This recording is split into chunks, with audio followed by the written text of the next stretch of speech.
കുടലിൽ ഉണ്ടാകുന്ന ക്യാൻസറിന്റെ ആദ്യത്തെ ലക്ഷണങ്ങൾ എന്തൊക്കെയാണെന്ന് നോക്കാം. കുടലിലെ ക്യാൻസർ വൻകുടലിനെയും മലാശയത്തെയും ബാധിക്കുന്ന ഒരുതരം അർബുദമാണ്. പലപ്പോഴും ഇത് ചെറിയ ക്യാൻസർ അല്ലാത്ത വളർച്ചകളായ പോളിപ്പുകളായിട്ടാണ് ആരംഭിക്കുന്നത്.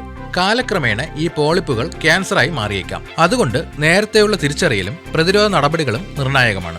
അടിവയറിലെ വേദനയും മറ്റ് അസ്വസ്ഥതകളും. കുടലിലെ ക്യാൻസർ വളരുമ്പോൾ വയറിലും ചില ലക്ഷണങ്ങൾ കണ്ടു തുടങ്ങാം. വയറുവേദനയും കോച്ചിപ്പിടുത്തവും. വിട്ടുമാറാത്ത വയറുവേദന അല്ലെങ്കിൽ ഇടവിട്ടുള്ള കോച്ചിപ്പിടുത്തം അനുഭവപ്പെടാം. ഇത് ഗ്യാസ് മൂലമോ മറ്റ് ദഹന പ്രശ്നങ്ങളോ ആകാം. പക്ഷേ വേദനയ്ക്ക് ഒരു പ്രത്യേകത ഉണ്ടെങ്കിൽ, അതായത് സ്ഥിരമായി ഒരേ സ്ഥലത്ത് മാത്രം വേദന അനുഭവപ്പെടുകയാണെങ്കിൽ ശ്രദ്ധിക്കണം. വയറിൽ വീർപ്പുമുട്ടൽ അല്ലെങ്കിൽ ഗ്യാസ്. വിശപ്പില്ലായ്മ, അമിതമായി ഗ്യാസ് പുറത്തു പോകുന്നത് അല്ലെങ്കിൽ വയറ്റിൽ ഒരു വീർപ്പുമുട്ടൽ എന്നിവ ക്യാൻസറിന്റെ ആദ്യ ലക്ഷണങ്ങളിൽ പെടാം. ട്യൂമർ കുടലിൽ ഭാഗികമായോ പൂർണ്ണമായോ തടസ്സമുണ്ടാക്കുമ്പോൾ ഈ ലക്ഷണങ്ങൾ ഉണ്ടാകാം. ഓക്കാനവും ഛർദിയും. കുടലിൽ തടസ്സമുണ്ടാകുമ്പോൾ ഓക്കാനം, ഛർദി എന്നിവ ഉണ്ടാവുകയും ചെയ്യാം. ഭക്ഷണക്രമത്തിലോ വ്യായാമത്തിലോ മാറ്റങ്ങളൊന്നും വരുത്താതെ തന്നെ ശരീരഭാരം കുറയുന്നത് ക്യാൻസറിന്റെ ഒരു പ്രധാന ലക്ഷണമാണ്. ഈ ലക്ഷണങ്ങളിൽ ഏതെങ്കിലും ഒരെണ്ണം 2 ആഴ്ചയിലധികം തുടർച്ചയായി അനുഭവപ്പെട്ടാൽ വൈദ്യസഹായം തേടേണ്ടത് അത്യാവശ്യമാണ്.